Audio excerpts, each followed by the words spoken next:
Boa noite, irmãos, graça e paz a todos. Amém, glória a Deus. Mais um domingo, mais um dia, mais uma semana se iniciando.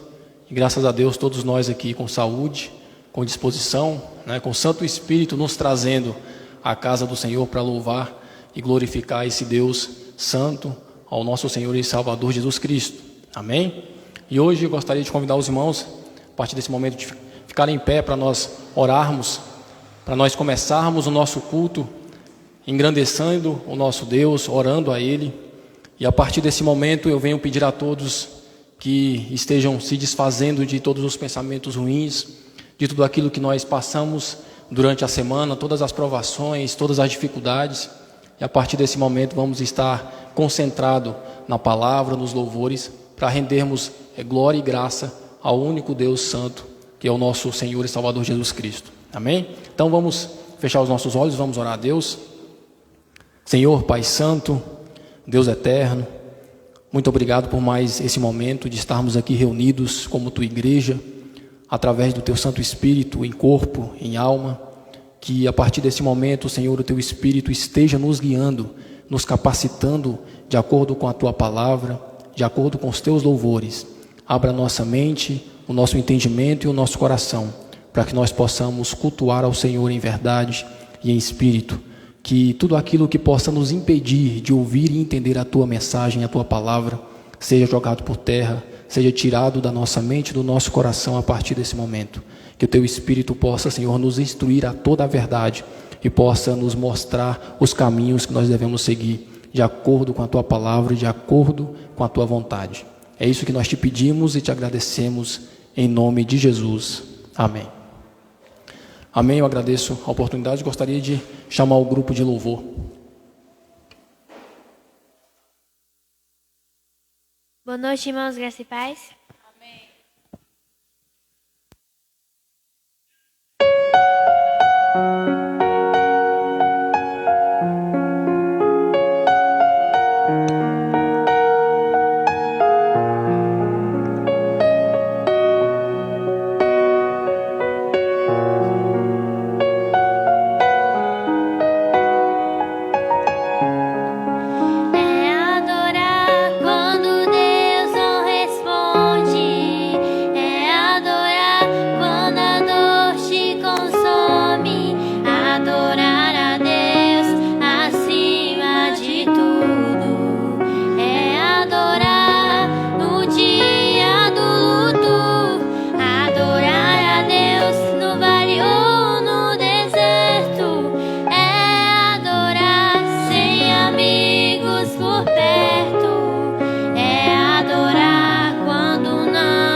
Como foi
fome, adorar a Deus acima de tudo, é adorar no dia do luto, adorar a Deus no vale ou no deserto, é adorar sem amigos por perto, é adorar quando não há recurso, é adorar a Deus quando lhe falta tudo.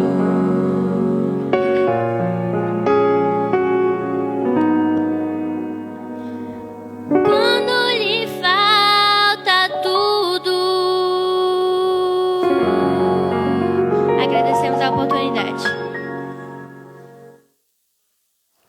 Amém. Glória a Deus.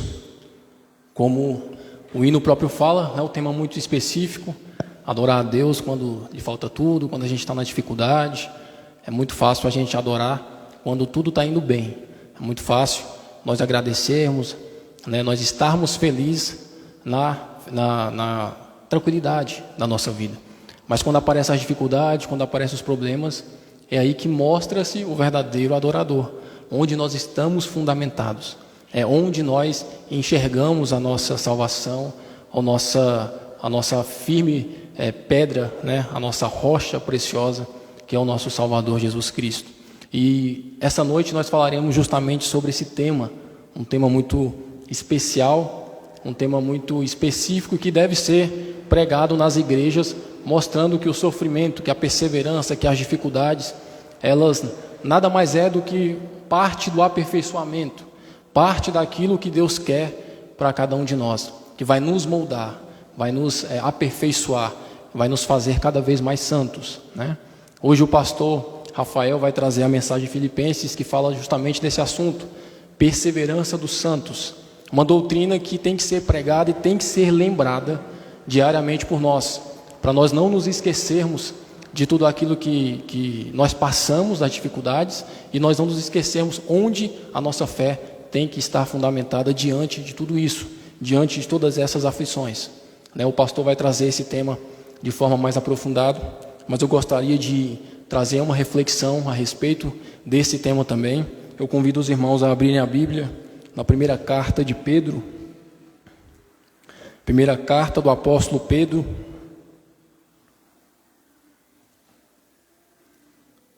capítulo 5,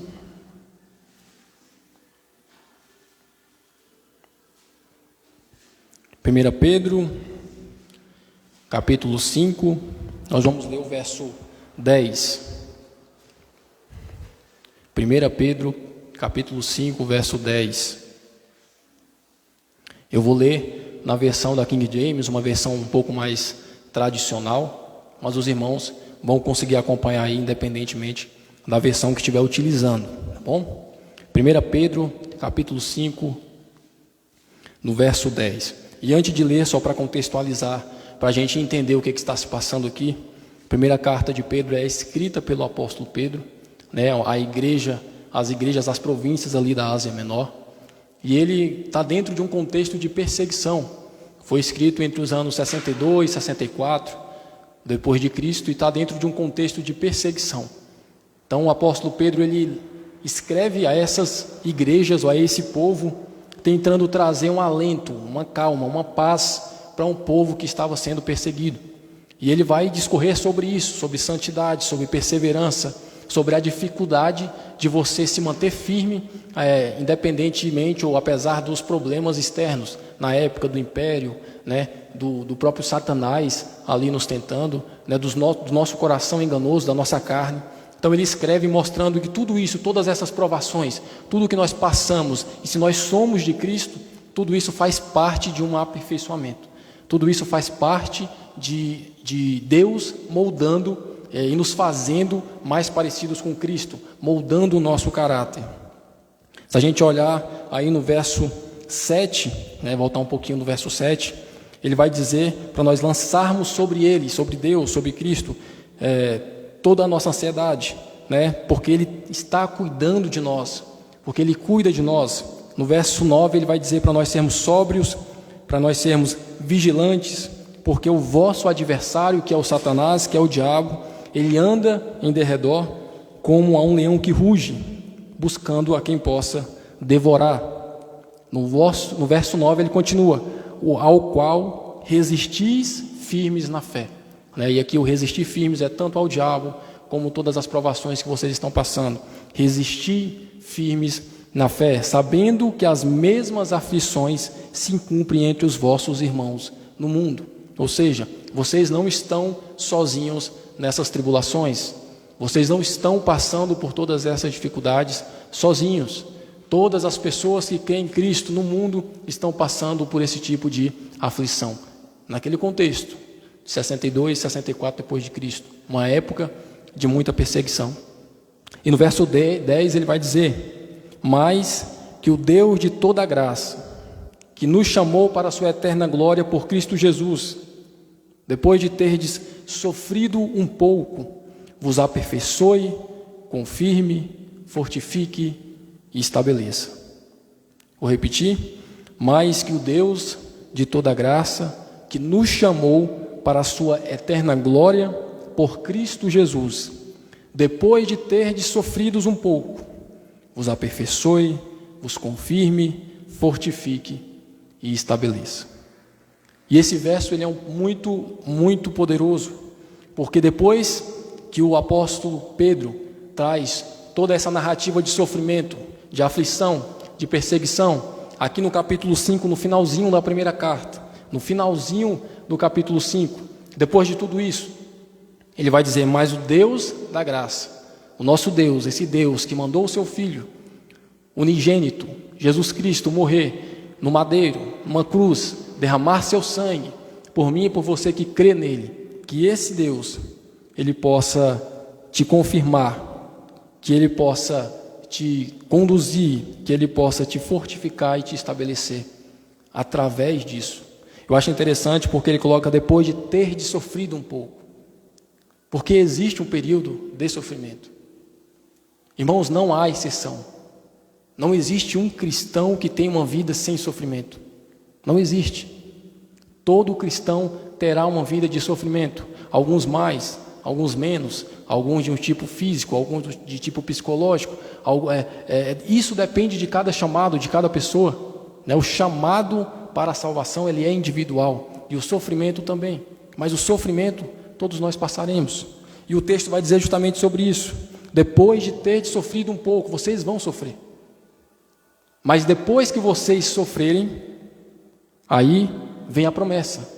Deus, que Ele vos aperfeiçoe, que Ele vos confirme, que Ele vos fortifique e que Ele vos estabeleça.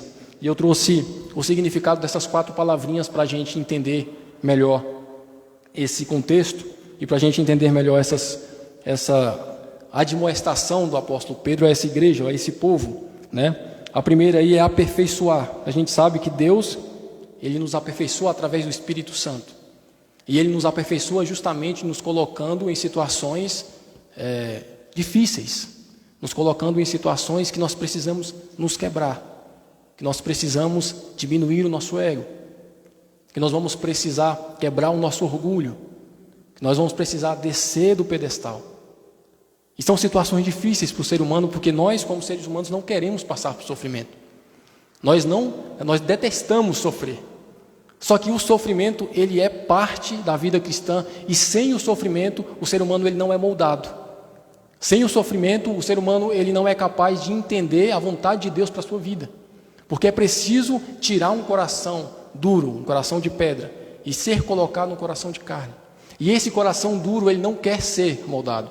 Ele não quer ser submisso, ele não quer abaixar a cabeça, ele não quer servir ao outro, mas não, ele quer ser servido, ele quer ser a autoridade, ele quer ser sempre aquele que manda. Então, para aperfeiçoar é preciso quebrar, é preciso que haja Deus, através do Espírito Santo, nos moldando diante das situações da vida. Lá em Filipenses, no capítulo 1, no verso 6, está escrito assim, o nosso pastor já trouxe, Filipenses 1, 6 está escrito assim: sendo confiante nisto mesmo, que aquele que começou a boa obra em vós, ele realizará até o dia de Cristo Jesus. Em algumas versões está, ele aperfeiçoará até o dia de Cristo Jesus. Ele começa a obra em você e ele vai aperfeiçoando através de sofrimentos. Como dá o texto aqui, depois de ter sofrido um pouco, que ele vos aperfeiçoe. Porque o sofrimento, ele é a base primária de modulação do nosso espírito. Ele é a base primária que nos faz entender o quão pequeno que nós somos e como nós precisamos ou nós dependemos de um Deus que é santo, de um Deus que precisa transformar não só o nosso coração, mas a nossa mente, a nossa forma de pensar, a nossa forma de agir, as nossas intenções, que são sempre intenções inclinadas ao mal, se não houver um Espírito Santo nos guiando. Além disso, ele vai dizer firmar, né? Que ele vos aperfeiçoe, que ele confirme, que é a mesma coisa de firme, né? De firmar. E esse firmar aqui é o mesmo firmar que está em Colossenses, no capítulo 2, do verso 6 ao 7, que está escrito assim: como, portanto, recebeste o Senhor Jesus Cristo, assim andai nele, enraizado e edificado nele e estabelecido na fé. Perceba, esse firmar é a mesma coisa de estar enraizado, estabelecido, confirmado na fé de Jesus. A aflição, os problemas diários, as dificuldades, elas podem vir, mas Deus, ele vai nos firmar em quem realmente nós precisamos estar firmados. As dificuldades virão, mas Deus, ele vai nos firmar, ele vai nos enraizar em Jesus Cristo. E nele nós entendemos que a dificuldade, ela é algo primária da salvação. Ela é algo necessária para a santificação. É algo que depois que você passa por isso, você é aperfeiçoado, você é fortificado, você é enraizado, né, como diz aqui em Colossenses, enraizado nele, andai nele, enraizado e edificado nele e estabelecido na fé. E é por isso que o sofrimento, ele é importante, porque quando nós sofremos, nós precisamos de algo ou alguém para nos apegar, para não ficarmos desesperados, para acalmar o nosso coração. E quando nós somos cristãos verdadeiros, nós procuramos alguém para nos apegar, para acalmar o nosso coração, para nos fortificar. E esse alguém precisa ser a fé no próprio Jesus Cristo, a fé no Filho de Deus. Além disso, o apóstolo Pedro diz que vos aperfeiçoe, vos confirme e vos fortifique. E fortificar é a mesma coisa que está em Efésios, capítulo 6, no verso 10. Em Efésios, nós veremos no estudo, em Efésios, mas diz assim: e finalmente, meus irmãos, sede fortes no Senhor e na força do seu poder. É um poder que Deus dá a todo aquele que crê. É um poder que o Espírito Santo tem a nos dar para nos capacitar a passar por esses problemas. Então nós somos fortificados, nós somos confirmados ou enraizados em Cristo Jesus, nós somos aperfeiçoados, e tudo isso através do sofrimento. Tudo isso através das aflições. Tudo isso através dos problemas que nos são dados para que a gente possa glorificar a Deus através da nossa vida. E por último ele vai dizer, e vos estabeleça. Em algumas versões traz e vos fundamente, é a mesma coisa, né? E eu vou trazer de novo um verso do apóstolo Paulo em 1 Coríntios, que ele vai usar o mesmo fundamento, que vai trazer essa abertura para a gente entender. Em 1 Coríntios, no capítulo 3, 1 Coríntios 3:11, diz assim: porque nenhum outro fundamento pode alguém lançar além do que já está posto, o qual é Jesus Cristo. O fundamento de cada um de nós que cremos em Deus e cremos em Cristo é o próprio Jesus Cristo. Então o verso vai trazer essa explicação. Mas Deus de toda graça, que nos chamou para a sua eterna glória por Cristo Jesus, depois de ter sofrido, depois de ter santificado, depois de vocês estarem passando por problemas, por dificuldades, nesse contexto aqui, problema de morte, perseguição, prisão, no nosso contexto, qualquer tipo de problema que a gente possa passar, que tire a nossa paz, que faça a nossa fé diminuir, que faça a nossa fé duvidar, qualquer tipo de problema, depois de ter sofrido um pouco, Ele vos aperfeiçoe, vos confirme, vos fortifique e vos fundamente ou vos estabeleça em Cristo Jesus. E é isso que nós, como cristãos, precisamos. Sermos fortes, sermos confirmados, enraizados em Cristo, sermos fortificados e estabelecidos, fundamentados nele. Porque eu tenho certeza, irmãos, que diante da dificuldade que nós vamos passar e que temos que passar, se estivermos enraizados, recebendo a força de Deus, entendendo que isso é propósito de Deus para as nossas vidas, e nós glorificarmos a Deus através desse sofrimento, nós cresceremos em graça e em conhecimento a todo tempo, porque é esse o chamado que nós temos, é vivermos para a glória de Deus neste mundo, enquanto passamos pela aflição que o próprio Cristo prometeu que nós passaríamos, porém, sem desfalecer, porém, enraizados em Jesus, fortes, sendo fortificados e sendo aperfeiçoados, como Cristo foi e como Cristo foi aprovado. Nós seremos aperfeiçoados e aprovados por Deus. E é isso que eu creio em nome de Jesus. E eu peço para os irmãos pensarem a respeito desse verso, internalizar esse verso, entender de uma vez por todas que não é porque que a gente sofre mais ou sofre menos, que a gente é mais ou menos amado por Deus. É praticamente o contrário. A Bíblia diz que Deus disciplina quem ama. E se você está sendo disciplinado, com qualquer tipo de disciplina, qualquer tipo de provação, saiba que você está sendo moldado, está sendo aperfeiçoado, está sendo cuidado, para que você ande nos caminhos do Senhor. Amém? Então que Deus possa nos abençoar, que essa palavra possa ficar no nosso coração. Gostaria de convidar o grupo de louvor e logo em seguida, nosso irmão Frank para estar orando pelo proletor da noite.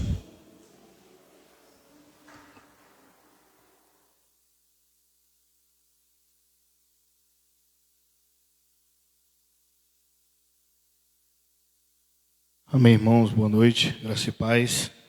Vamos louvar o Senhor com o hino.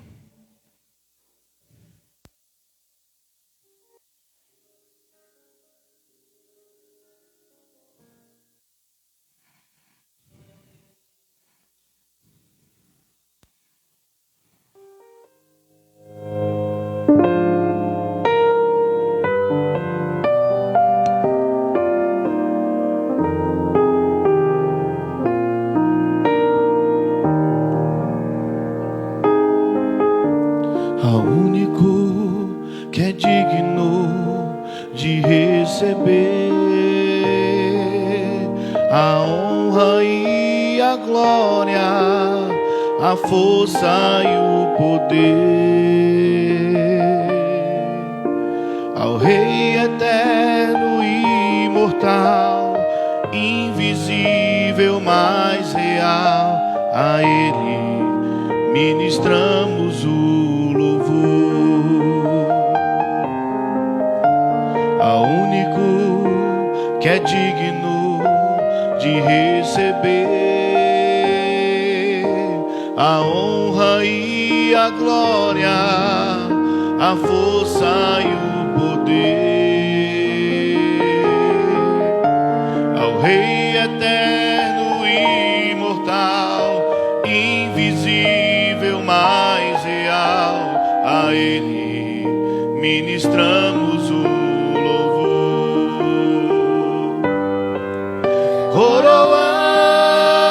Coroamos a Ti, ó Rei Jesus, coroamos a Ti, ó Rei Jesus, adoramos o Teu nome, nos rendemos aos Teus pés, consagramos todo o nosso ser a Ti, ao único que é digno de receber a honra e a glória, a força e o poder, ao Rei eterno e imortal, invisível, mas real, a Ele ministramos o louvor. Coroamos a Ti, ó Rei Jesus,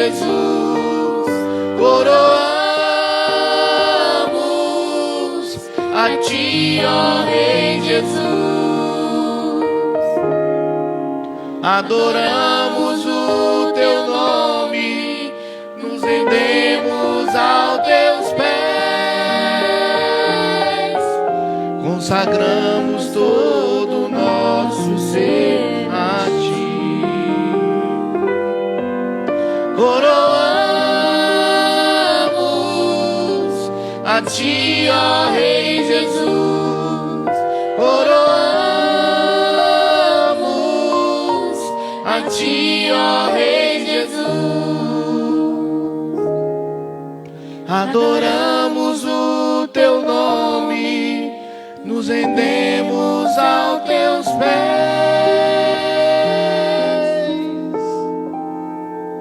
consagramos todo o nosso ser a ti. Eu consagro todo o meu ser a ti.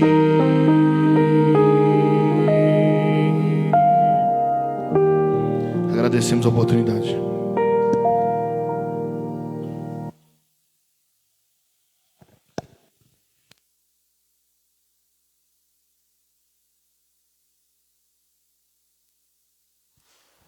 Graças e paz, igreja. Vamos ficar de pé, vamos orar ao nosso Deus. Amém. Amém, glória a Deus. Oremos. Senhor nosso Deus, Pai amado, Pai querido, Pai santo, Deus de poder e glória. Neste momento, ó Deus, queremos primeiramente agradecer-te, ó Deus, pela Tua palavra. A Tua palavra é o alimento para a nossa vida espiritual. Por isso, ó Deus, nós te pedimos o discernimento que vem do alto. Te pedimos, ó Deus, que o Senhor venha a abençoar a vida do pastor Rafael, que irá ministrar a Tua palavra aos nossos corações neste momento. Que o Senhor possa capacitá-lo cada dia mais. Que o Senhor possa despertar na Tua igreja o desejo de estudar a Tua palavra, o desejo de aprender e principalmente, ó Deus, de colocar em prática aquilo que o Senhor tem estabelecido para nossas vidas, ó Pai. Que a nossa vida seja para a honra e glória do Teu santo nome. Muito obrigado, Deus, pela Tua bondade, pela Tua misericórdia, em nome de Jesus. Amém.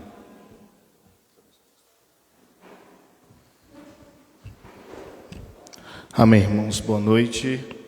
Graça e paz da parte de nosso Senhor Jesus Cristo.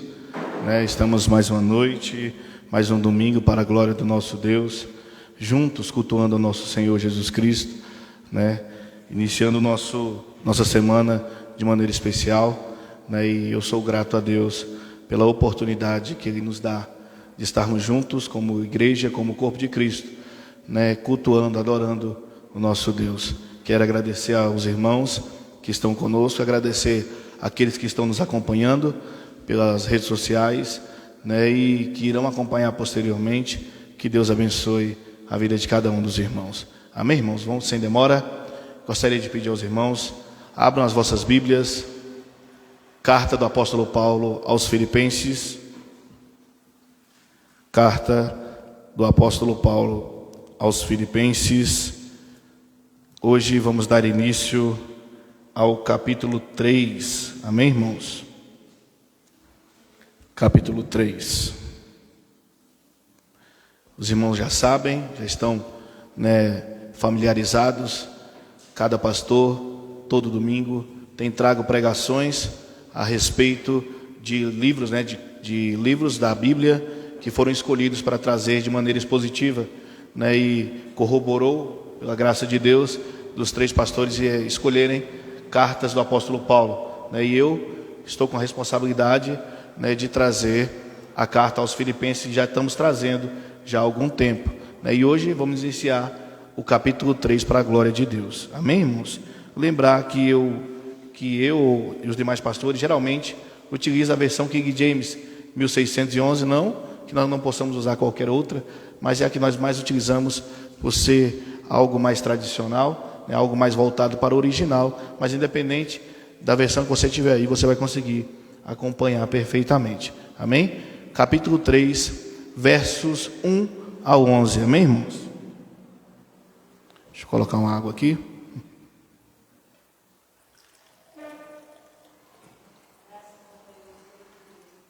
Então vamos ler a palavra do nosso Deus. que começa assim: No mais, meus irmãos, regozijai no Senhor. Escrever-vos essas mesmas coisas não me é penoso, mas para vós é segurança. Guardai-vos dos cães, guardai-vos dos maus obreiros. Cuidado com a mutilação, porque a circuncisão somos nós, que adoramos a Deus em espírito e nos regozijamos em Jesus Cristo, em Cristo Jesus, e não temos confiança na carne. Embora eu também possa ter confiança na carne, se algum outro homem pensa que pode confiar na carne, ainda mais eu, circuncidado ao 8º dia, da linhagem de Israel, da tribo de Benjamim, hebreu de hebreus, no tocante à lei, um fariseu, segundo o zelo, perseguidor da igreja, ao tocante à justiça que está na lei, irrepreensível. Mas as coisas que para mim eram consideradas como ganho, reputei-as como perda por Cristo. E, na verdade, tenho também por perda todas as coisas, pela excelência do conhecimento de Cristo Jesus, meu Senhor, pelo qual sofri a perda de todas essas coisas, e as considero como esterco para que possa ganhar a Cristo. Versículo 9: E seja achado nele, não tendo a minha própria justiça que vem da lei, mas a que vem pela fé de Jesus Cristo, a justiça que vem de Deus pela fé, para conhecê-lo e o poder da sua ressurreição e a participação em seus sofrimentos, sendo feito conforme a sua morte, para ver se de alguma maneira eu possa chegar à ressurreição dos mortos. Amém, irmãos? Glória a Deus. Irmãos, eu poderia ter escolhido qualquer outro texto como tema, porque o pastor Marconel, se nós finalizássemos o culto agora, a respeito da perseverança dos santos, está completa.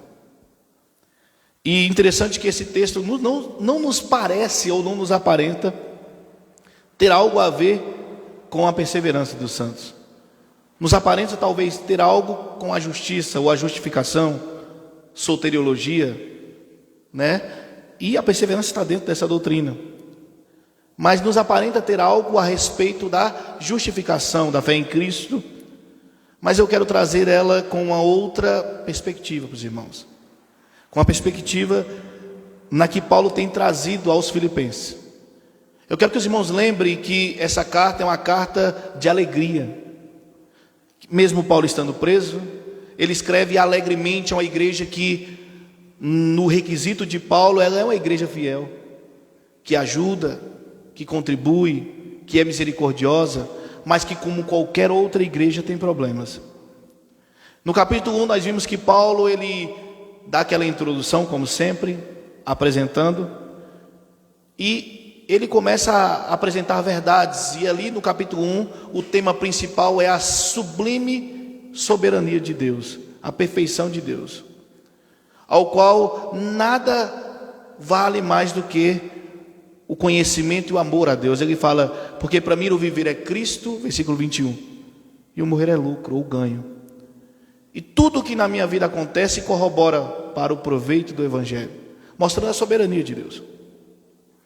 E ele continuou falando a respeito dessa soberania, quando mudou a vertente para a relação entre irmãos, e mostrou que hajamos nós com o mesmo Espírito, o Espírito de Deus, em amor, união. Por quê? Porque Epafrodito, o homem que leva a carta a Paulo, ele informa a Paulo que a igreja de Filipenses está sofrendo problemas de desunião, como causa primária das desavenças.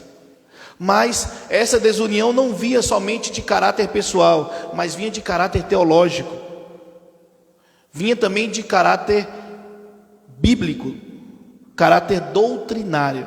E qual era esse problema? Heresia. Falsos mestres estavam atormentando a igreja de Filipos. E não é diferente de hoje. E somente quem crê e quem está fundamentado, como o pastor trouxe agora há pouco, firmado em Cristo Jesus, é capaz de perseverar acima dessas tais tribulações. E a gente vai entender o porquê. E no final do capítulo 2, se os irmãos bem lembram, na última pregação, há 2 final de semana, 3 atrás, nós vimos que ele finaliza o capítulo 2 tratando a respeito de 2 colaboradores do ministério. Ele fala sobre Timóteo e ele fala sobre Epafrodito. Nós vimos que Timóteo é um braço direito de Paulo. Paulo tem ele como filho na fé, o homem que nasceu em uma casa, em um berço cristão, e Paulo designou ele para várias missões, inclusive para olhar, redarguir, doutrinar a igreja de Filipos também. Mas Epafrodito é um homem que nos aparece de primeira vez, e este homem leva essas informações a Paulo, e Paulo termina falando que Epafrodito, ele deu a sua própria vida, ele não teve medo de perdê-la, pelo contrário, ele sofreu uma doença mortal, mas ele cumpriu aquele feito que era para ser feito, ele cumpriu o papel, e Paulo diz: recebei-o de volta com amor, porque ele foi de mim muito agrado. Triste seria se eu recebesse a notícia da sua morte. Foi assim que terminamos o capítulo 2. E aí nós iniciamos o capítulo 3 dizendo assim: no mais o quê? O que passou? Nós temos que lembrar que a divisão em capítulos e versículos não é exatamente o que o texto quis dizer, porque foi dividida posteriormente para facilitar, endereçar as coisas. Mas nem sempre é sucinta na divisão, porque o texto está continuando. No mais,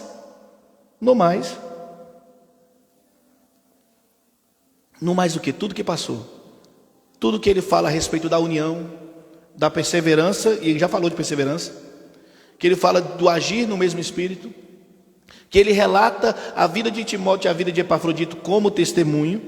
Ele diz: no mais, tudo o que aconteceu, tanto com Timóteo quanto com Epafrodito, quase morreu, que quase perdeu a vida em prol de levar a palavra, de ajudar em prol do reino de Deus. Eu estou preso, mas no mais, está tudo acontecendo aí. Vocês estão sendo perseguidos, vocês estão sendo afrontados, a igreja não tem paz. Epafrodito quase morre, Timóteo também, eu estou preso, no mais. O que ele diz no mais? Meus irmãos, regozijai no Senhor. Esse é o primeiro ponto, a primazia desta pregação sobre perseverança. No mais, regozijai no Senhor. A igreja de Cristo, ela não está fundamentada em contextualidade ou temporalidade. A igreja de Cristo, ela não está fundamentada em situações, ela não está fundamentada em adversidade, ela não está fundamentada em contexto social ou em localidade. A igreja de Cristo está fundamentada em Cristo. Por isso o nome, Igreja de Cristo. E independente do seu contexto, independente da sua situação, independente da sua tribulação, independente do que você tem passado, como o pastor disse aqui, depois de ter sofrido um pouco, como diz Pedro, regozije no Senhor. Porque a essência da igreja de Cristo é estar acima de tudo isso em prol do reino de Deus. E só é possível para aqueles que regozijam no Senhor. Esta é a primazia da igreja de Cristo. É olhar todo o contexto e estar dentro de um contexto, porque o próprio Cristo diz: eu não quero que os tire os do mundo, mas que os livre do mal, no sentido do mal, aquele que mata não somente o corpo, mas também a alma, que Deus vai fazer penalizar por conta deste mal moral, deste mal intelectual, deste mal religioso. Ele fala: olha, eu não quero que os tire do mundo, mas livre-os do mal, porém, vocês vão estar no mundo. E independente contexto, situação, adversidade, sofrimento moral, físico, intelectual, regozije no Senhor. A igreja de Cristo não está fundamentada, irmãos, nem em tempo, nem em situação, nem bem financeiro. Pelo contrário, ela sempre esteve fundamentada em pancada, perseguição. Nunca foi fácil, nunca foi mil maravilhas, nunca. Mas regozije no Senhor, alegria, gloriar. Nós vamos ver essa palavra aqui de novo. Um gloriar, um sentir feliz demais, exultar. Termo agaliastes também está contido nesse. É algo que pode ser convertido. A alegria suprema, superlativa. A igreja de Cristo tem a sua alegria, a sua glória, o seu fundamento, a sua percepção de realidade em Cristo Jesus. Amém? Sigamos então. E aí ele continua. Agora sim, parece que agora sim ele começa o capítulo 3, né? Parece que agora sim. E ele diz: escrever-vos as mesmas coisas não é penoso, não me é penoso, mas para vós é segurança. O que Paulo está falando aqui? Parece que Paulo já tinha escrito alguma coisa aqui, né? Parece que Paulo já tinha falado algo. Irmãos, olha que interessante. Quando Paulo escreve isso que ele vai falar aqui, ele já tinha escrito, de acordo com o contexto histórico, a carta aos Coríntios, a carta a Gálatas, que, como pela grande consenso, é a primeira carta. E ele tinha fundado a igreja de Filipenses, ele ficou lá. Com certeza ele pregou sobre isso. Com certeza ele avisou sobre isso. E ele diz: olha, escrever a mesma coisa não é penoso para mim. Pelo contrário, vai ser ganho para vocês. Eu poderia tirar várias inferências disso aqui, mas a principal é, irmãos, a igreja do Senhor, ela não precisa estar pautada em novidade, não é? A igreja do Senhor não precisa ter sempre o novo, porque as pessoas têm buscado isso. Eu sei que os irmãos já viram isso, querendo sempre inovar, buscar inovação, buscar novidade. A igreja está ficando fria, está ficando xoxa, as coisas têm sido a mesmice. A igreja só fala disso, a igreja só prega isso, a igreja só fala disso. A igreja não tem nada de novo, a igreja não tem nada de atrativo, a igreja não tem nada que aconchegue os nossos corações e brilhe os nossos olhos. Mas Paulo deixa claro aqui, irmãos, não é penoso escrever as mesmas coisas. E prioritariamente, além de não ser penoso para mim, é segurança para vocês.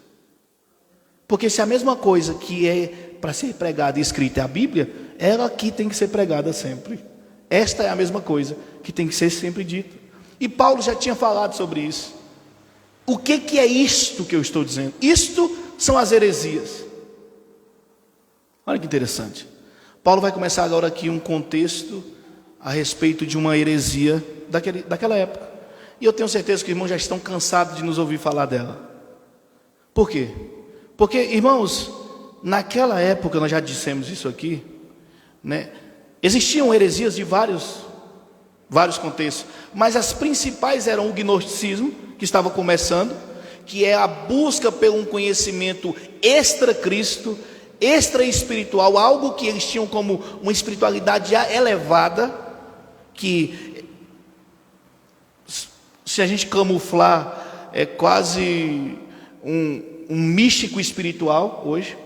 Era o que acontecia nesse gnosticismo, né? Um conhecer a mais, como se Cristo não fosse suficiente em si, além de outras coisas, negar o corpo de Cristo, negar a presença física de Cristo, negar a morte vicária de Cristo como físico. Eram várias outras coisas, mas além desta, existia também a outra que nós já falamos aqui também, que é a seita dos judaizantes. E é isso que Paulo vem trazer aqui. Paulo vai falar sobre eles. E essa seita dos judaizantes, irmãos, não são judeus que estão tentando acabar com a igreja de Cristo, porque pode ficar subentendido isso. Não são judeus, porque judeu está na sinagoga no sábado pregando a Torá. Não é isso. A seita dos judaizantes são cristãos que disseram que creram em Cristo reconheceram o ministério de Yeshua HaMashiach, que ele chamava, que é o nome de Cristo em hebraico, Yeshua HaMashiach, o Messias. Porém, não se contentavam com o ministério de Cristo por completo. Como assim, pastor? Para eles o ministério de Cristo não era suficiente. Os judaizantes, eles tinham que para si que Cristo somente não era suficiente. Eles tinham que acrescentar o quê? As obras da lei. Como? Prioritariamente eles escolhiam os dias, as dietas alimentares, né? E a circuncisão. Então o que eles pregavam? Olha, nós acreditamos em Cristo, porém, eu creio que se você não circuncidar, você não faz parte do Israel, do povo salvo de Deus. Olha, Jesus Cristo realmente é o Messias, eu creio, mas eu acho que se você não guardar o sábado aí, está errado. Se você não usar as festas, né, guardar as festas, o Pentecostes, as outras festas, a colheita, vocês estão meio que errados aí. Esse cristianismo aí está meio fajuto. Esse negócio de só Jesus está errado. Esta era a pregação dos judaizantes. Claro que aqui sendo bem chucro, sendo bem sucinto no que eu quero dizer, né? E Paulo vai falar sobre isso. Por quê? Porque estes judaizantes estavam em Filipenses, em Filipos, como estavam em Gálatas, como estavam em Coríntios, como estavam em Roma. Eles estavam em todos os lugares.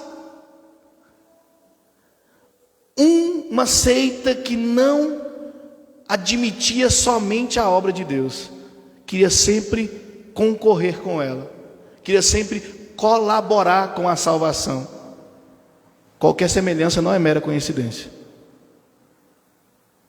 Eles não criam somente na obra salvífica de Cristo, mas eles queriam estar dentro, fazer parte do plano como protagonista. Não queria colocar Cristo como protagonista, eles queriam ser protagonistas junto.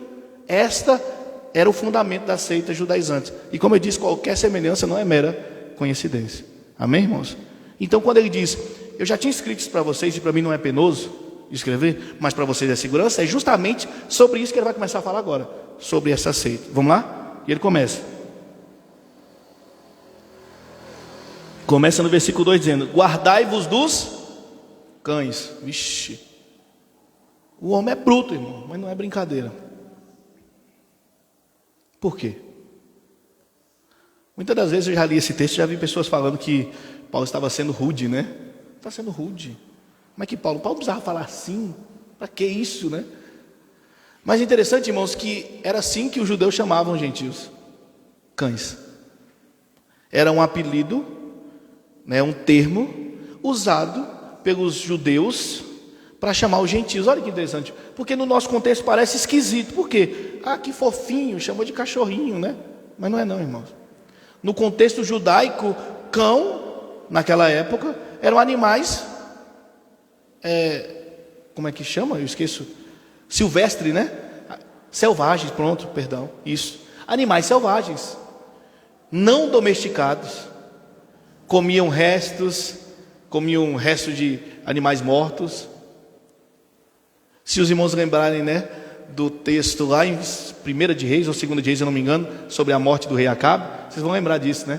Como é que eles tratavam sobre os cães. Era isso que eles tinham como cães. E os judeus chamavam os gentios de cães. E Paulo usa aí uma espécie de lógica reversa para mostrar que os judaizantes, sim, eram os cães e não os cristãos. Principalmente com os filipos, porque os filipenses eram teoricamente gentios, porque eles não eram descendentes de Israel. Como não todo, pode ser que tenha um judeu lá dentro, mas não todos. E Paulo fala, olha, esses judaizantes que têm vocês como cães, eles que são cães, cuidado com estes cães. Paulo está mostrando, irmãos, que o entendimento do judaizante já está errado aí. Quando ele começa a chamar o judaizante de cães, ele já está mostrando de maneira veemente, ele está sendo duro aqui, e é certo ser duro, porque uma coisa, irmãos, é uma pessoa que está agindo com ignorância, sem conhecimento, está agindo porque pensa ser algo que não conhece, mas estes conheceram a Cristo, mas não se contentavam com Cristo somente, e implantavam heresia, mentiras, disseminavam coisas que não eram coisas do reino de Deus. E Paulo tem que ser duro, porque a função de Paulo é o quê? Estruturar, fundamentar. Nós somos enraizados no quê? Na doutrina dos apóstolos e em Cristo Jesus. O apóstolo é para isso mesmo. E ele diz: cuidado com os cães. E os cães são judaizantes. E ele continua: guardai-vos dos maus obreiros. Já chamou de cão e agora está chamando de mau obreiro. O que é mau obreiro? Irmãos, se a gente olhar a raiz da palavra, porque é literalmente o que quer dizer. Interessante que essa tradução bate certinho, porque o obreiro é aquele que pratica obra, fato. Mas estes obreiros aqui são maus. Por quê? Porque as obras deles são más? Exatamente. É exatamente isso. E por que as obras deles são más? Porque aparentemente poderia parecer bonita. Pode ser que esses judaizantes eram misericordiosos. Pode ser que esses judaizantes ajudavam as viúvas. Pode ser que esses judaizantes, eles contribuíam com as igrejas. Pode ser tudo isso. Mas, irmãos, voltamos àquele texto, quando Cristo diz: sem mim nada podereis fazer. Toda obra que aparentemente é boa fora de Cristo, ela é má. E estes judaizantes são cães e maus obreiros, porque eles não pregam Cristo. Preste atenção, eles são cristãos, mas eles não concordam com Cristo somente. E para Cristo, irmãos, não tem meio termo. Ou é Cristo, ou não é. O que ele diz? Aquele que comigo não ajunta, espalha. Então esses judaizantes são maus obreiros, porque as suas obras podem aparentar ser boas, mas são ruins, porque não pregam a verdade do Evangelho. Então cuidado com os cães. Estes que estão vivendo à margem, estes que estão comendo carniça, estes que estão espalhando carniça, como se estivesse espalhando bobagem, falando bobagem, vivendo em matilhas, selvagemmente. Estes não são verdadeiros. Cuidado com os maus obreiros. Por quê? Porque as obras podem aparentar boas, mas se não são de Cristo, são más. Cuidado com os maus obreiros. E ele continua: cuidado com a mutilação. Olha que interessante. Ele fala dos maus obreiros, porque esses obreiros, esses judaizantes, eles vinculavam a obra, a confiança da salvação nas obras. E a obra de observar o sábado, a obra de observar as dietas, para eles eram boas, mas não é o que Cristo pregou. Então são más. E aí ele fala: cuidado com a mutilação. Aqui Paulo é irônico mesmo nessa mutilação. Por quê? Porque eu não sei falar, não vou tentar falar aqui o verbo grego, tá? Mas o verbo de circuncisão, ele é derivado do verbo de mutilação. Eu não sei falar os dois aqui. Mas Paulo não usou o verbo circuncisão aqui. Ele usou o verbo mutilação. Por quê? Porque a circuncisão não é o que eles pregavam. Aquilo que foi dado a Israel em um contexto, foi dado a Israel como sombra de Cristo, como apontamento do Messias. E se eles creem que o Messias já veio, para quê aquilo que apontava para ele? Era só olhar para ele. Então quando Paulo usa, olha, eles pregam as falsas obras e eles pregam a circuncisão, Paulo usa, essa circuncisão é mentirosa, porque circuncisão não, isso é mutilação. É como se estivesse se mutilando aleatoriamente, sem fundamento algum. Lembra daquele texto? Misericórdia quero e não sacrifício? Um sacrifício de tolo, mutilação. Então Paulo usa o termo mutilação justamente como, brincando com as palavras, para ironizar a pregação destes homens, que era mentira. Então vamos lá, Paulo chega, estrutura a igreja de Filipos, prega a verdade do Evangelho, prega Jesus Cristo, a salvação, o plano perfeito, tudo vem da mão de Deus. Ele vê, ele escolhe, ele planeja, ele salva, ele fundamenta, ele justifica, ele imputa a fé, ele muda o coração, ele fundamenta a perseverança, ele guia durante a perseverança e ele vai glorificar. Paulo pregou, vai embora. Chega os judaizantes e começa. Está errado. Jesus Cristo é bom, mas é bom você se circuncidar. Está errado. Eu acho que Jesus Cristo é bom, mas esse culto no domingo aí está errado, viu? É melhor vocês voltar para o sábado. E as festas? E ele está comendo porco? Come não. É essa a diferença dos judaizantes naquela época. Dentro da igreja, irmãos. Dentro da igreja. E Paulo diz, cuidado com esses cães aí. Estão dentro de vocês.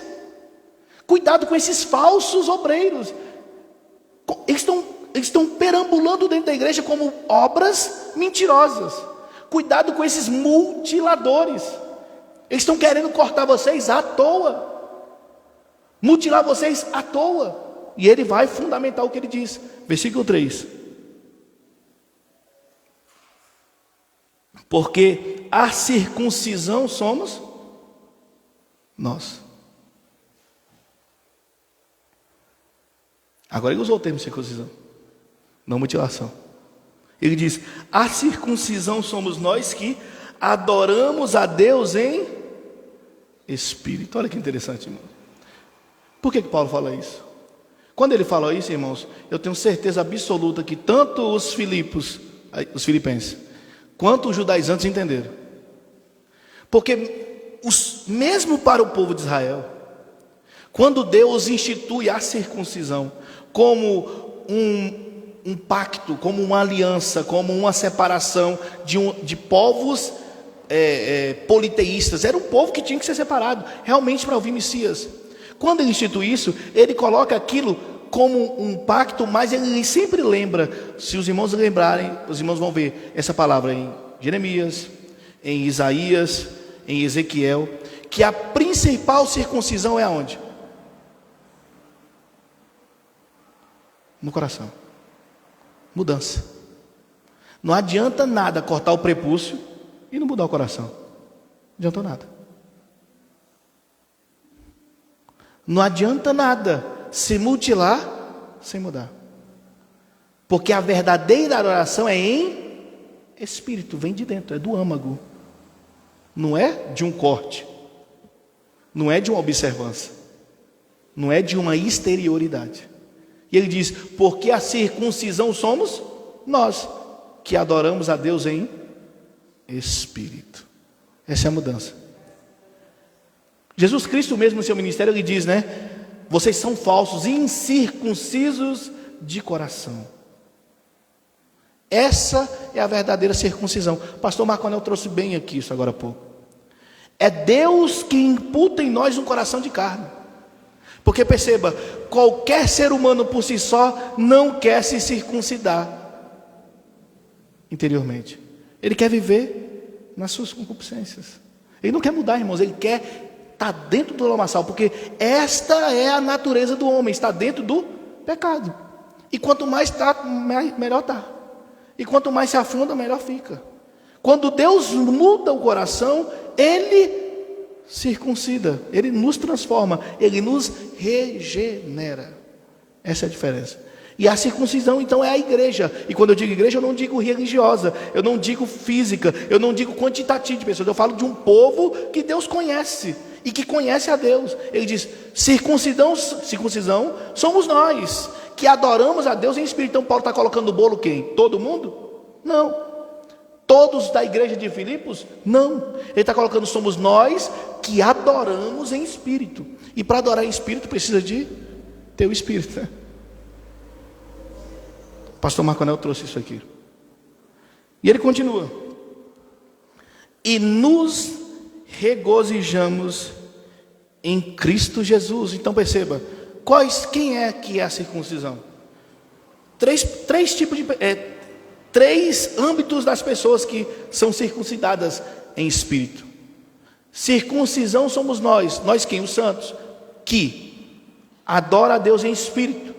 Segundo, regozija-se em Jesus Cristo. Por que eu comecei o texto dando ênfase justamente lá no capítulo, no versículo 1, dizendo, no mais, regozijem-se no Senhor? É justamente por causa disso. Porque esta é uma evidência de quem é circuncidado no coração.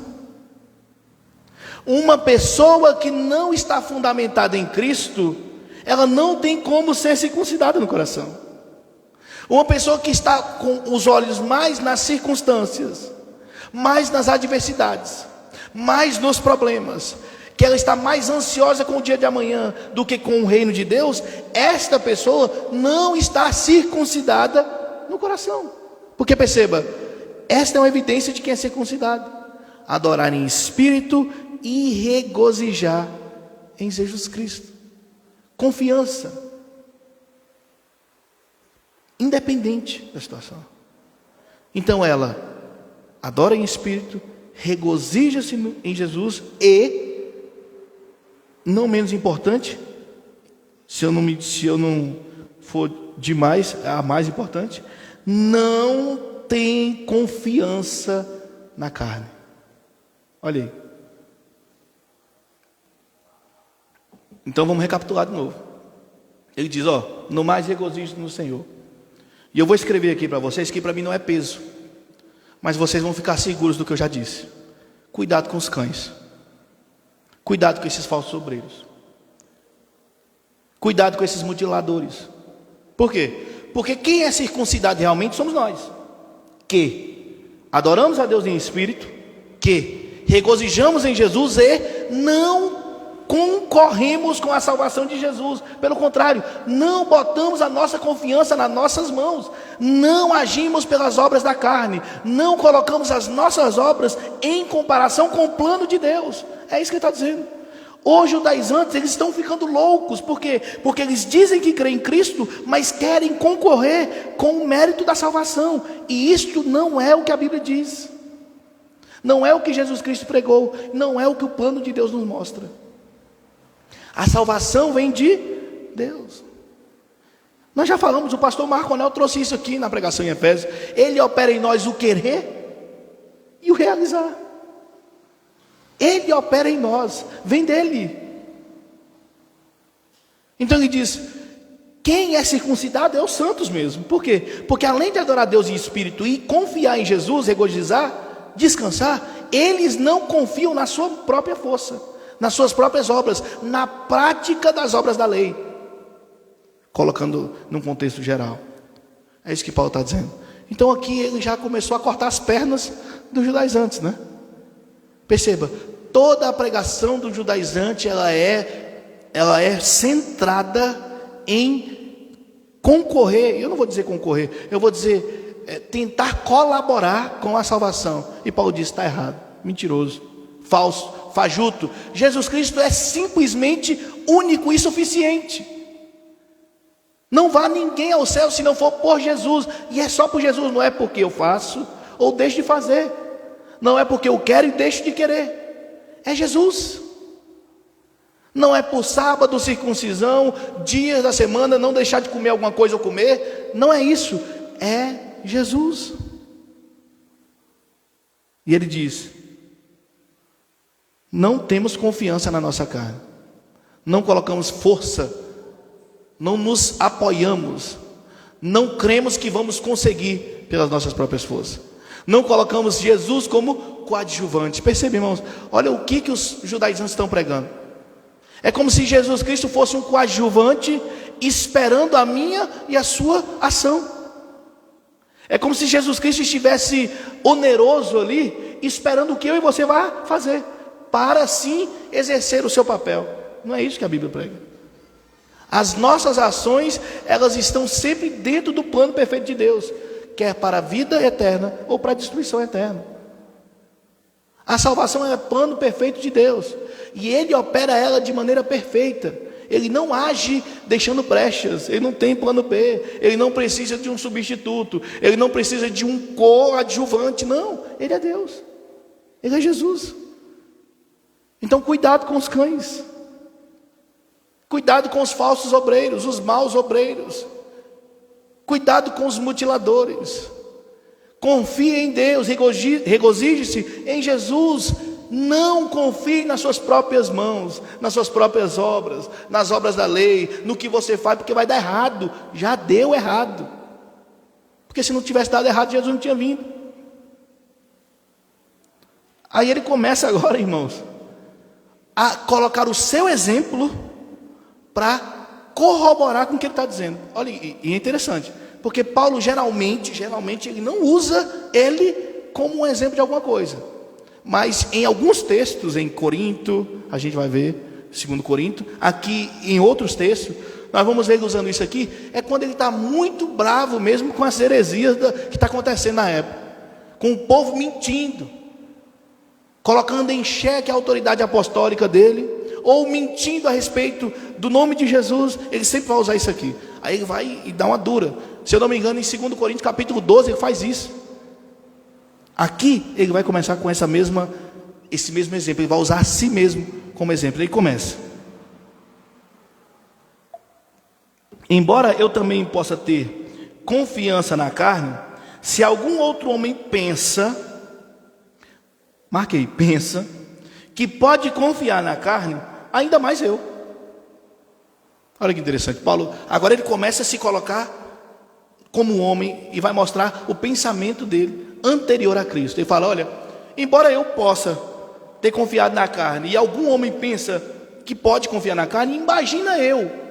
Agora ele vai dar as credenciais dele. Agora ele arranca o currículo do bolso e começa a falar. E o currículo dele é este: circuncidado ao 8º dia. Ele começa. Por que eu parei de circuncidado ao 8º dia? Irmãos, Paulo ele nasceu em Tarso, região gentílica. Mas quando ele diz circuncidado ao 8º dia, ele quer afirmar, e é afirmar, que a sua família é puramente judeu, que a sua família era observante na lei na sua totalidade. Circuncidou ele com 8 dias, exerceu o que a lei manda. Ele é judeu genuíno, ele é puro judeu. Então ele já começa com essa circuncisão. Eles não estão pregando circuncisão? Foi circuncidado no 8º dia. Vamos lá. Olha, lembra do que ele disse antes, viu? A gente tem que sempre lembrar do que ele disse antes. Se alguém pensa que pode confiar na carne, se alguém pensa, imagina eu. Se alguém pensa, quanto mais eu. Aí ele começa: circuncidado ao 8º dia. Ele vai falar da linhagem de Israel. Ele é judeu. E aí ele começa: da tribo de Benjamim. Não sei se os irmãos lembram da história de Israel, mas a tribo de Benjamim é uma das únicas, na realidade a única, que ficou ao lado da tribo de Judá, quando o reino foi dividido. O reino foi dividido em Israel e Judá. Judá ficou 2 tribos, Judá e Benjamim. O que ele está falando aqui? Ele está dizendo: olha, eu fiquei do lado certo do lugar. A minha raiz vem do lado certo. Ela não se corrompeu. Ela não viveu nas mãos, por mais que alguns estiveram lá em Judá, mas não viveu na sua totalidade na mão de ímpio, politeísta. Não, eu vim da dentro de Benjamim. Fui circuncidado no 8º dia. Sou legítimo israelita. Minha tribo não é das mais pequenas, não. Aí ele começa: hebreu de hebreus. Por que ele fala isso? Os irmãos já conhecem a história de Paulo. A gente já falou, o pastor Júnior já trouxe, o pastor Marco Anel trouxe, no início das cartas. Paulo ele foi um homem instruído, um homem versado na lei, um homem que foi jovem estudar aos pés de um dos maiores teólogos judeus daquela época, Gamaliel. Um dos maiores, diz, Flávio José, exegetas da lei naquela época. E ele aprendeu. Então quando ele diz hebreu de hebreus, ele era legítimo, inclusive na lei, versado, entendido, estudado. E mais ainda, mais profundo ainda, ele não era um helênico, gentílico. Como assim? Porque existiam judeus que eram prosélitos. Como assim, pastor? Judeus que se convertiam ao judaísmo posterior, se batizavam, se circuncidavam e eram judeus por conversão. Existia, e existe até hoje. Ele não era um prosélito, ele era um judeu, hebreu de hebreus, ele era hebreu legítimo. Inclusive, quando era citado isso, segundo a fonte histórica, é porque falava aramaico. Ia mais longe ainda, falava a língua que Cristo falou, materna. Ele era de dentro, ele era enraizado, ele conhecia a cultura. Ele falava tanto o judeu hebreu quanto aramaico. Ele era hebreu de hebreus. Ele era versado. Aí ele começa, de novo. No tocante à lei, um fariseu. A gente já falou sobre fariseu. Os irmãos lembram? No período interbíblico, a gente estudou em Mateus.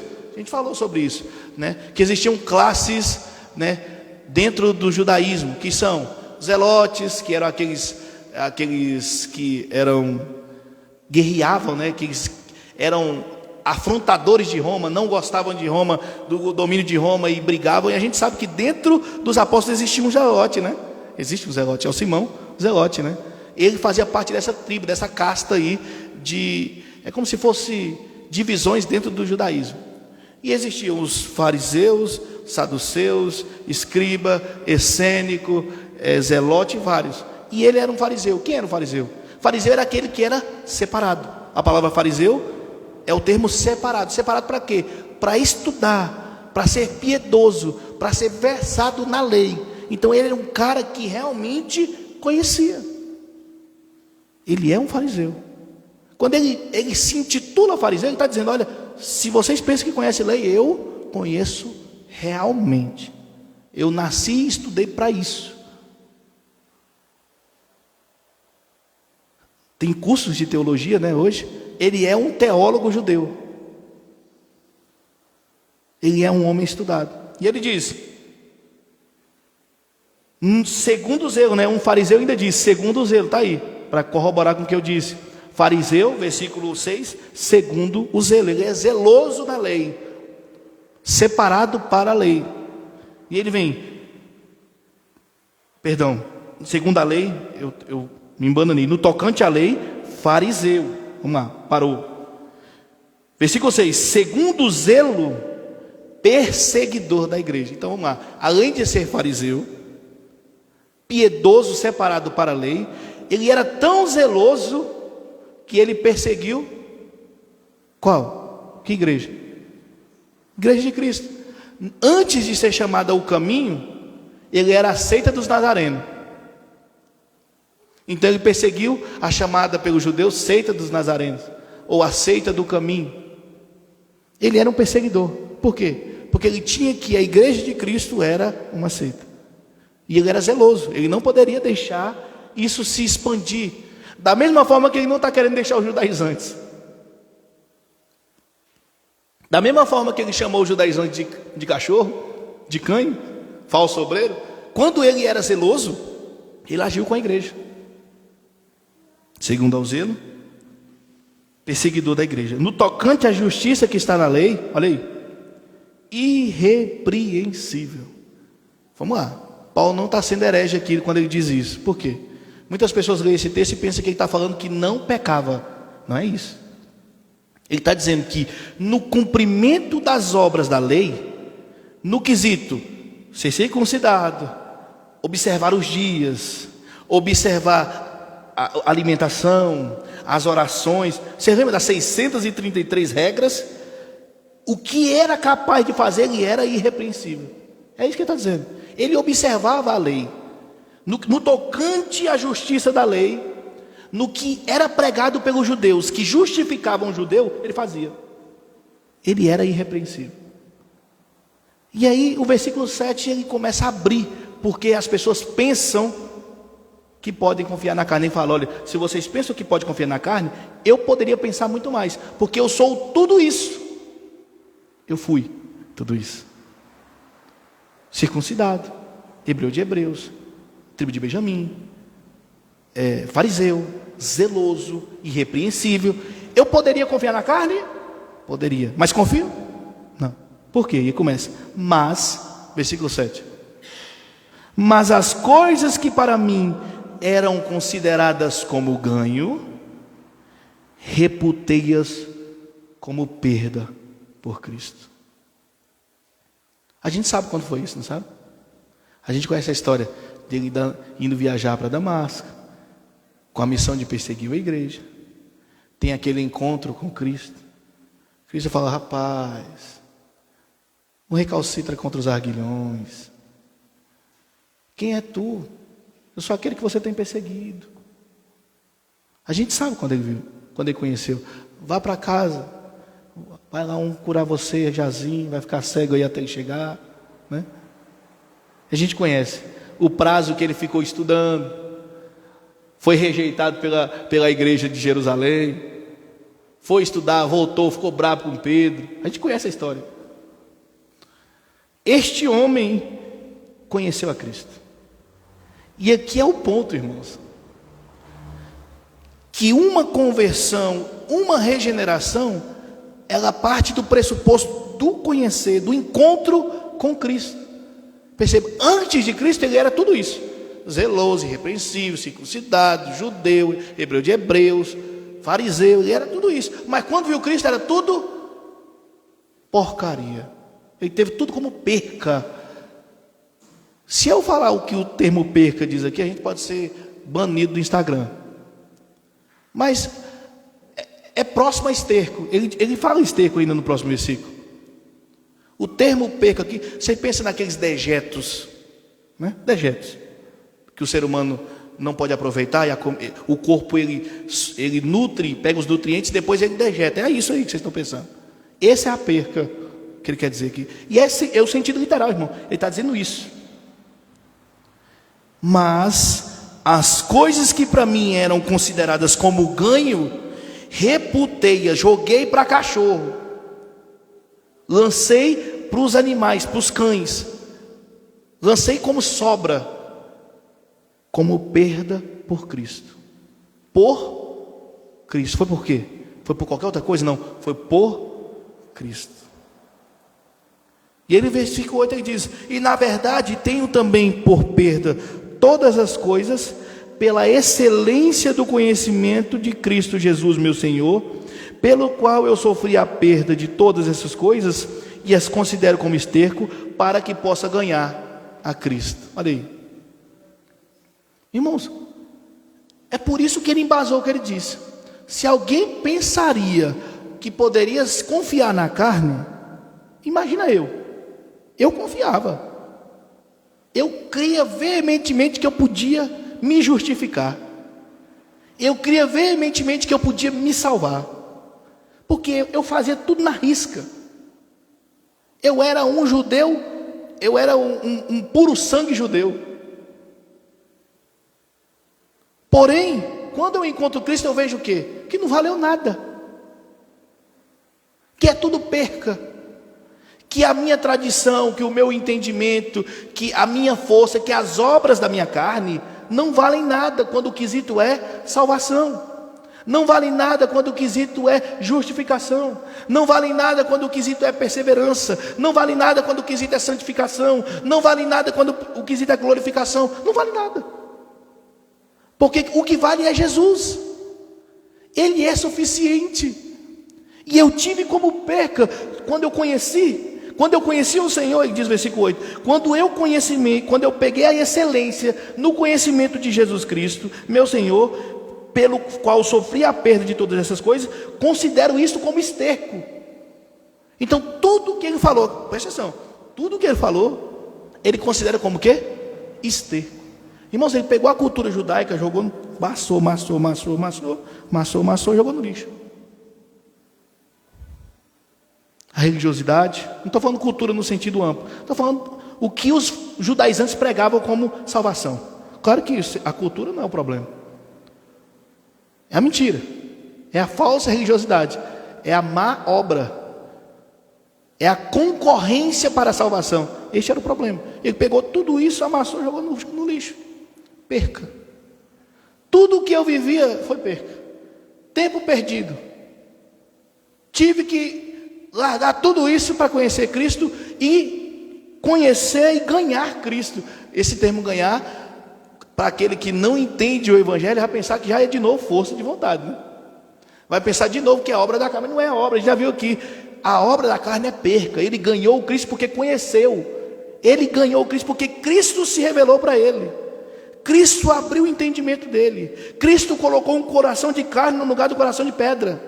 Cristo regenerou, Cristo imputou nele a capacidade de resistir ao mal, de resistir ao diabo, de resistir ao pecado, de conhecer a verdade, de resistir às mentiras, de resistir às heresias, de conhecê-lo verdadeiramente. E aí sim ele ganha Porque Cristo se doa.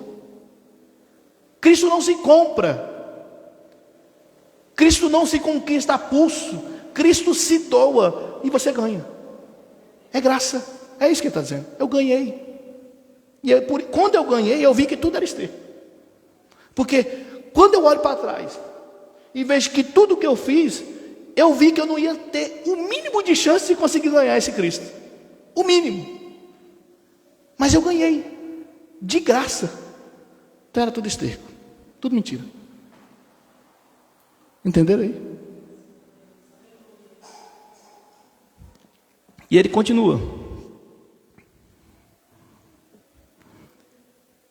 Que eu possa ganhar a Cristo e seja achado nele, não tendo a minha própria justiça que vem da lei, mas a que vem pela fé de Cristo, a justiça que vem de Deus pela fé. Então, eu considerei como esterco tudo isso, para que eu ganhando Cristo tenha, seja achado nele.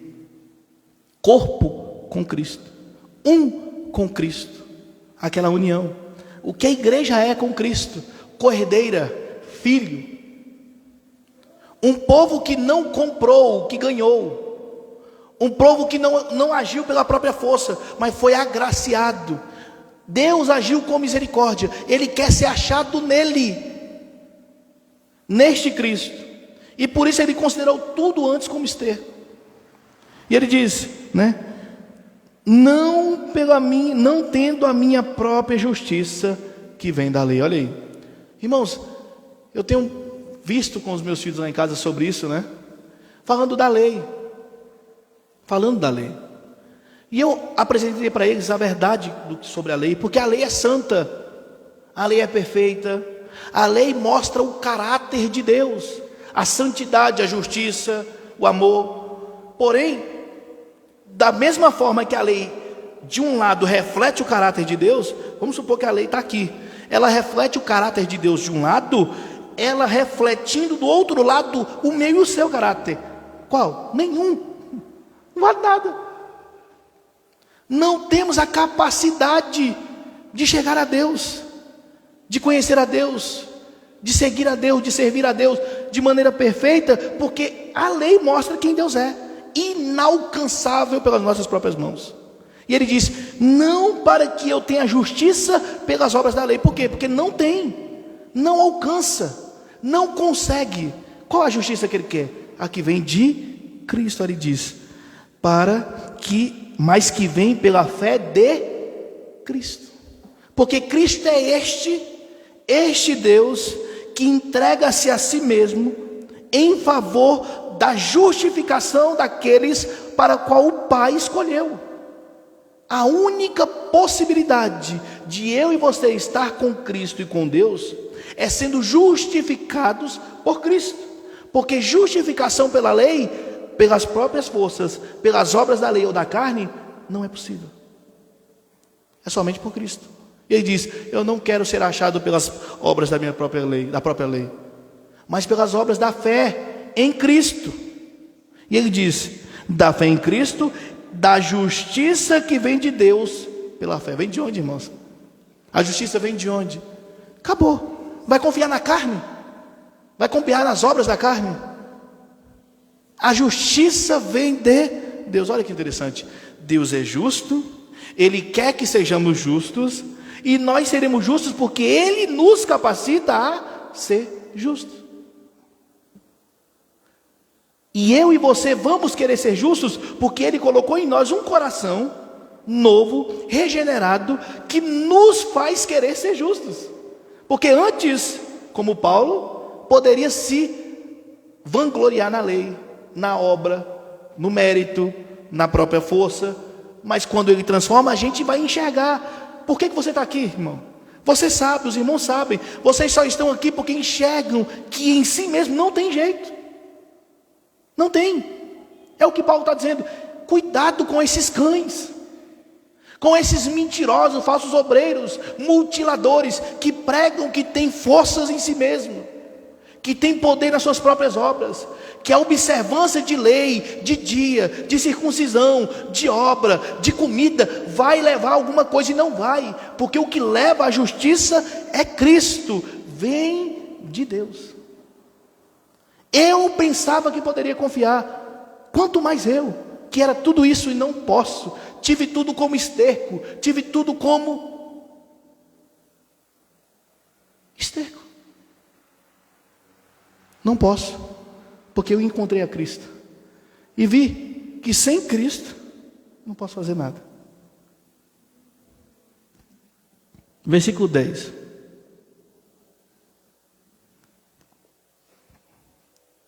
A justiça que vem de Deus, pela fé, desculpa, irmãos. A justiça que vem de Deus pela fé, versículo 10, para conhecê-lo e o poder da sua ressurreição, e a participação em seus sofrimentos, sendo feito conforme a sua morte. Então perceba, Deus, Ele nos justifica.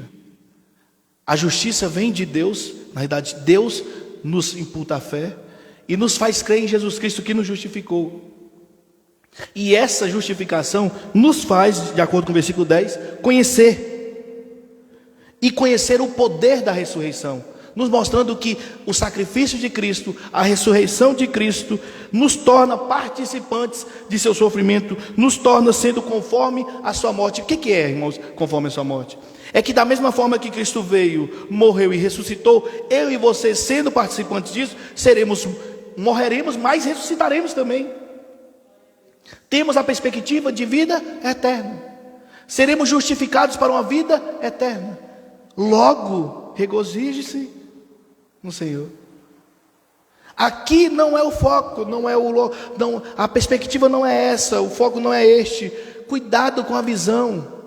Cuidado onde você se firma, cuidado no que você acredita, cuidado nas suas perspectivas, porque quando você conhece a Cristo, quando você entende a justificação de Cristo, pela fé que vem de Deus, você entende que é participante da morte, do sofrimento, da ressurreição de Cristo, tanto que será feito da mesma forma, você morrerá, mas ressuscitará, porque como Cristo venceu a morte, você vencerá também, pelo poder de Jesus Cristo.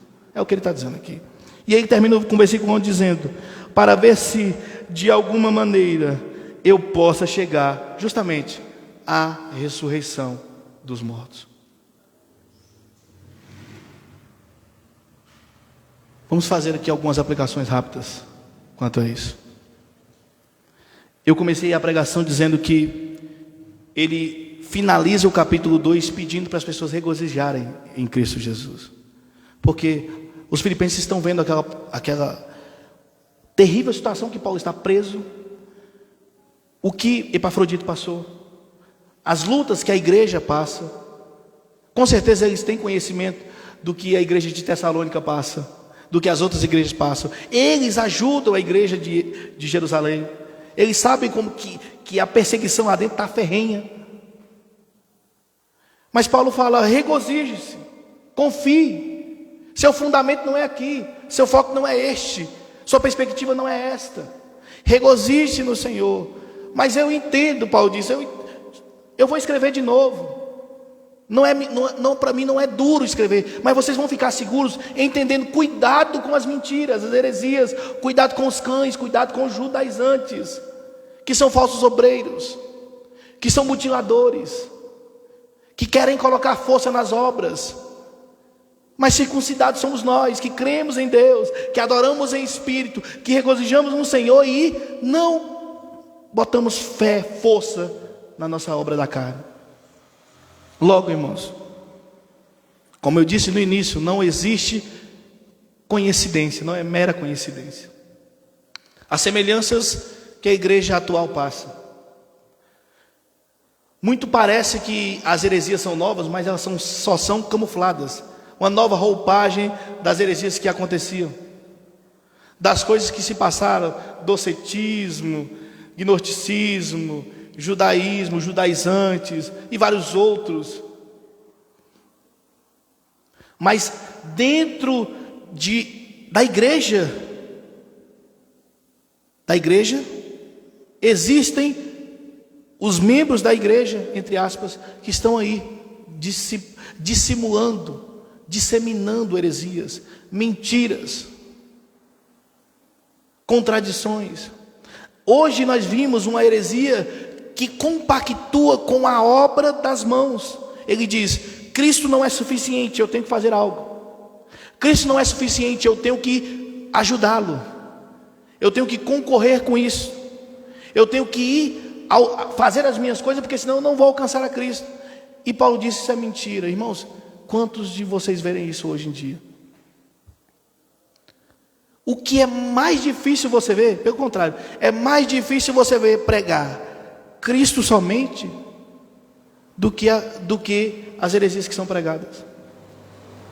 As pessoas têm posto a fé no mérito, na obra, no coração, na consciência, na moral, mas em Cristo, Cristo está como coadjuvante.